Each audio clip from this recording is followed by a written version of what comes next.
অনেক সময় আমরা রিলেশনশিপে এটা বুঝতে পারি না যে সামনের মানুষটা আমায় আদৌ ভালোবাসে কি ভালোবাসে না। কেন কি হয় বলো তো, অনেক সময় না আমরা অনেক এফর্ট দিই, অনেক চেষ্টা করি, অনেক কিছুই করার চেষ্টা করি নিজের প্রিয়জনের জন্য, কিন্তু সেই মানুষটা ঠিকভাবে রেসপন্স করে না। আমরা কনফিউজ হয়ে যাই, আমরা বুঝতে পারি না যে আমি তাকে যেইভাবে ভালোবাসি সেও কি আমাকে ঠিক সেইভাবেই ভালোবাসে, কি আছে তার মনের ভেতরে, কি হবে আমাদের এই রিলেশনশিপের ভবিষ্যৎ। এই প্রশ্নগুলো আমাদের মাথায় আসে। আজকে আমি তোমাদের 3টে সাইন বলবো যেটা আমার মতে একটা রিলেশনশিপে থাকা খুব দরকার। যদি এই 3টে জিনিসের মধ্যে একটাও যদি না থাকে তাহলে বুঝে নেবে যে এই রিলেশনশিপের কোনো মানে নেই, বা সামনের মানুষটা হয়তো তোমায় সেইভাবে ভালোবাসে না যেমন তুমি চাইছো, যেমন একটা রিলেশনশিপ, একটা সাকসেসফুল রিলেশনশিপের জন্য দরকার। অলদো এটাও ঠিক যে সাকসেসফুল রিলেশনশিপ বলে কিছু হয় না। আমি বিশ্বাস করি যে রিলেশনশিপে আপস অ্যান্ড ডাউনস যায়, সাকসেসফুল কি আনসাকসেসফুল সেটা তুমি একদম শেষে গিয়ে বুঝতে পারবে। কিন্তু এই 3টে জিনিস একটা রিলেশনশিপে থাকা খুব দরকার, তবেই বুঝে নেবে যে হ্যাঁ, এই মানুষটার সাথে আমি ভালোবাসা করে এগোতে পারবো। তো চলো আর সময় নষ্ট না করে আজকের এই ভিডিওটা শুরু করা যাক। তো আজকের এই 3টে পয়েন্ট খুব ইম্পর্টেন্ট, এটাকে প্লিজ মন দিয়ে তোমরা শুনো। এই 3টে পয়েন্ট যদি তোমার রিলেশনশিপে না থাকে, বা সামনের মানুষটা যদি তুমি দেখো যে ও এইভাবে করছে না, মানে যেই পয়েন্টসগুলো তোমাদের আমি বলবো, যদি দেখো যে সেরকম হচ্ছে না, তাহলে বুঝে নেবে যে এই রিলেশনশিপের খুব একটা কোনো ইম্পর্টেন্স নেই বা ভবিষ্যৎ নেই। তো প্রথম পয়েন্টটা হচ্ছে রেসপেক্ট। এই পয়েন্টটা খুব ইম্পর্টেন্ট একটা পয়েন্ট, আর এটা হচ্ছে মেইন পয়েন্ট। একটা রিলেশনশিপে যদি সম্মান না থাকে, রেসপেক্ট না থাকে একে অপরের প্রতি, তাহলে সেই রিলেশনশিপের ভবিষ্যৎ খুব অন্ধকার, খুব প্রবলেমস হবে, খুব ঝামেলা হবে। রেসপেক্ট ব্যাপারটা কি বলো তো, দেখো আমি যাকে ভালোবাসি আমাকে তার সব জিনিসকেই, মানে সে যেরকমই হোক না কেন, আমি তো তাকে ভালোবেসে ফেলেছি, আর ভালোবাসা হয়ে যায়। ভালোবাসা কখনো এটা দেখে হয় না যে ও কি কাজ করে, ওকে কিরকম দেখতে, এটা অটোমেটিকলি হয়ে যায়, সোল টু সোল কানেক্ট হয়ে যায়। তো যেখানে সোল কানেকশনটা হয়ে যাবে সেখানে রেসপেক্টটা অটোমেটিকলি কিন্তু আসবে। মানে যেই মানুষটাকে আমি অ্যাকচুয়ালি ভালোবাসি তাকে আমি খুব রেসপেক্ট করি, তার পায়ে ধরে যদি কোনো সময় ভুল করি, তার পায়ে ধরে ক্ষমা চাইতেও আমার ইগোতে লাগবে না। এই রেসপেক্টটা অটোমেটিকলি চলে আসবে। আমি কখনোই তার উপরে হাত তুলবো না, তার গায়ে হাত তুলবো না, তাকে নোংরা গালাগালি দিতে পারবো না, তাকে কখনোই ছোট করব না, তাকে কখনোই আন্ডার এস্টিমেট করবো না, ডিসরেসপেক্ট করবো না।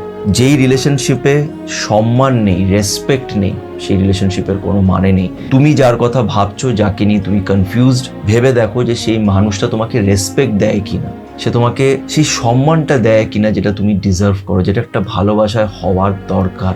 যদি সেই সম্মানটা না থাকে তাহলে বুঝে নিও এই মানুষটা তোমায় ভালোবাসে না। কেন, তুমি যাকে ভালোবাসবে তোমার তার প্রতি সম্মানটা আসবে। কেন আমি আবারও বলছি যে ভালোবাসা হয়ে যায়, অটোমেটিকলি হয়ে যায়, সোল কানেক্টেড হয়ে যায়। আর যখন সোল কানেক্টেড হয়ে যায় তখন অটোমেটিকলি সেই মানুষটার প্রতি রেসপেক্টটা আসবেই।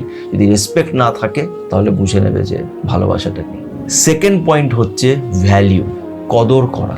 যে তোমাকে ভালোবাসবে সেই মানুষটা তোমাকে একটা আলাদা লেভেলের ভ্যালিউ দেবে। সে 10টা লোকের সাথে যেরকম ব্যবহার করছে তোমার সাথে কিন্তু সেরকম ব্যবহার সে করতেই পারবে না।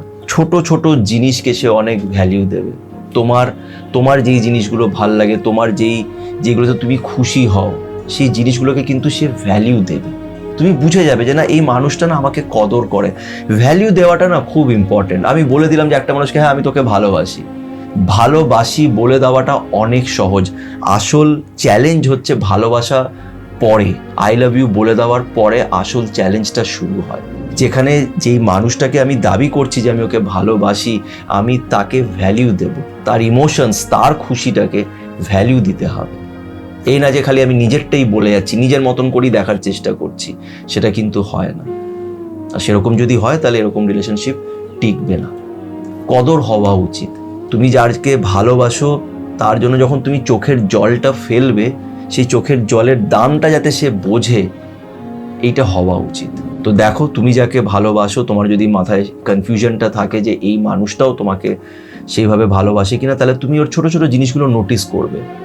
দেখো যে সে তোমাকে ভ্যালু দেয় কিনা, তোমার ছোট ছোট খুশির জিনিসগুলোকে সে ভ্যালু দেয় কিনা, তোমাকে ভ্যালু দেয় কিনা, তোমার মতামত, তোমার ওপিনিয়ন্স, তুমি অ্যাজ এ পার্সন যেরকম সেটাকে সে ভ্যালু দেয় কিনা, সেটাকে কদর করে কিনা। তো এই ভ্যালু জিনিসটা একটা রিলেশনশিপে কিন্তু খুব ইম্পর্টেন্ট। এবার হচ্ছে থার্ড পয়েন্ট, যেটা হচ্ছে খুব ইম্পর্টেন্ট একটা পয়েন্ট, আর ম্যাক্সিমাম লোক এই জিনিসটা বুঝতেই পারে না, আর এটা নিয়ে আমাকে অনেক প্রশ্ন তারা করে। একটা জিনিস মনে রাখবে, যেই মানুষটা তোমাকে ভালোবাসবে সেই মানুষটা তোমার থেকে কখনোই দূরে যাওয়ার চেষ্টা করবে না, অজুহাত দেবে না, বাহানা মারবে না, এক্সকিউজ দেবে না যে আমি ব্যস্ত আছি, আমার এখন ক্যারিয়ারের অনেক চাপ আছে, আমার মা বাবা মানবে না, আমি ডিফারেন্ট কাস্টের, আমার কাছে টাকা নেই, আমি চাকরি করি না, তুমি অন্য একজনকে ডিজার্ভ। এই কথাটা অনেকজন বলে যখন কাউকে ছেড়ে দেওয়ার হয়, তখন এই কথাটা অনেকবার বলা হয় যে দেখ সবই ঠিক আছে কিন্তু তুই জানিস তো তুই অনেক বেটার ডিজার্ভ করিস, আমার চেয়ে আরও ভালো একটা কাউকে ডিজার্ভ করিস, আমাকে ছেড়ে দে, আমি তোর যোগ্য নই। এটা একটা এক্সকিউজ। কেন কি আমি এটা বিশ্বাস করি, তুমি যখন কাউকে ভালোবাসবে, ভালোবাসাটা মন থেকে হয়, এটা আমাদের কন্ট্রোলেই নেই।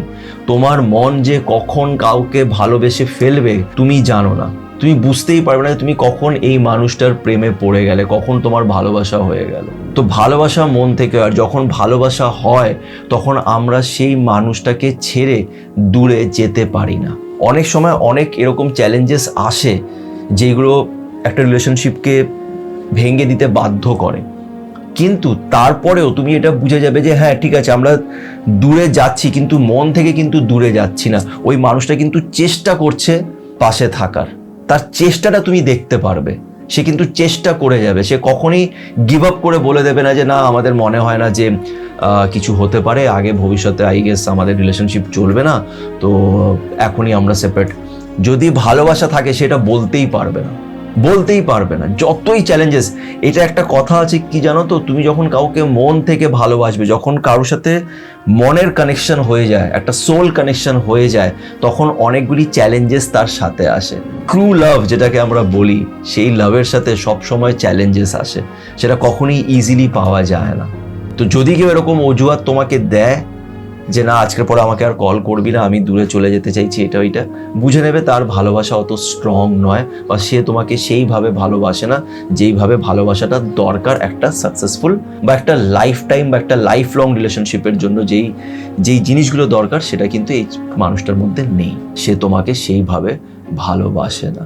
আরেকটা জিনিস আমি আবারও বলবো যে একটা রিলেশনশিপ সময়ের সাথে পাল্টায়। কেন কি লাইফ কখনো একরকম থাকে না। তুমি কখনোই এইভাবে জাজ করো না যে আজকে যাকে আমি ভালোবাসতাম সে আসতো আমার কাছে, সে আমার বার্থডেতে সে আমাকে সারপ্রাইজ দিত, রাত্রিবেলা আমাকে সে উইশ করতো, এখন সে করছে না তার মানে সে আমাকে ভালোবাসে না। এটাও ঠিক না। রিলেশনশিপ সময়ের সাথে না একটা শেপ ধারণ করে, একটা রূপ ধারণ করে, বিভিন্ন রকমের পরিস্থিতি আমাদের পাল্টায়, কিন্তু একটা জিনিস থেকে যায়, সেটা হচ্ছে মন থেকে কিন্তু আমরা কানেক্টেড থাকি, আমরা সব সময় একে অপরের পাশে গিয়ে দাঁড়াই। হয়তো আগে আমি অনেক সময় আই লাভ ইউ বলতাম, রোম্যান্টিক ডেটে নিয়ে যেতাম, এখন হয়তো যাচ্ছি না, কিন্তু তার মানে এটা নয় যে ভালোবাসি না। কেন কি আমি কিন্তু আজও পাশে দাঁড়িয়ে আছি। কেন পাশে দাঁড়িয়েছি? কেন কি আমি ছেড়ে দূরে যেতেই পারবো না, বিকজ আমি কোথাও না কোথাও আজও ভালোবাসি। এই জিনিসটা কিন্তু থাকবে সময়ের সাথে। ভালোবাসা নিজের রূপটা পাল্টাবে, কিন্তু ভালোবাসা যদি থাকে তাহলে সোল কানেকশনটা সবসময় থেকে যায়। আমরা কখনোই একে অপরকে ছেড়ে যেতে পারবো না, একে অপরের কষ্টে আমরা সবসময় একে অপরের পাশে দাঁড়াবো। এটাই হচ্ছে ভালোবাসার, এটা মন থেকে হয়, এটা কেউ ডিল করে প্ল্যান করে করতে পারে না। ঠিক এরকমই বড় বড় ভিডিওসগুলোকে একদম টু দ্য পয়েন্ট শর্টে দেখতে গেলে সাথে সুমন্ত শর্ট ক্লিপসগুলোকে দেখতে থেকো, আর এই চ্যানেল সাথে সুমন্তকে অবশ্যই ইউটিউবে সাবস্ক্রাইব করে রেখো।